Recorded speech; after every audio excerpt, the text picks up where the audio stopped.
כדי היום החלטנו לראות את הרכבת הקלה. מאוד יפה פה.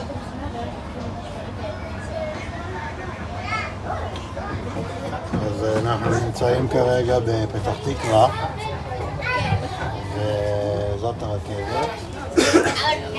אנחנו כרגע בתחנת שנקר. איך אתה מתרשם? מאוד יפה. דבר אחד היפה. בהצלחה לכולנו. הקו האדום התחיל, מחכה לקו הצהוב, הסגול, הירוק. אני לא יודע איזה קווים מתוכננים, אבל נקווה נא לגלות סבלנות. תודה. וכבר מתעצבנים. כולנו רוצים להגיע הביתה בשלום.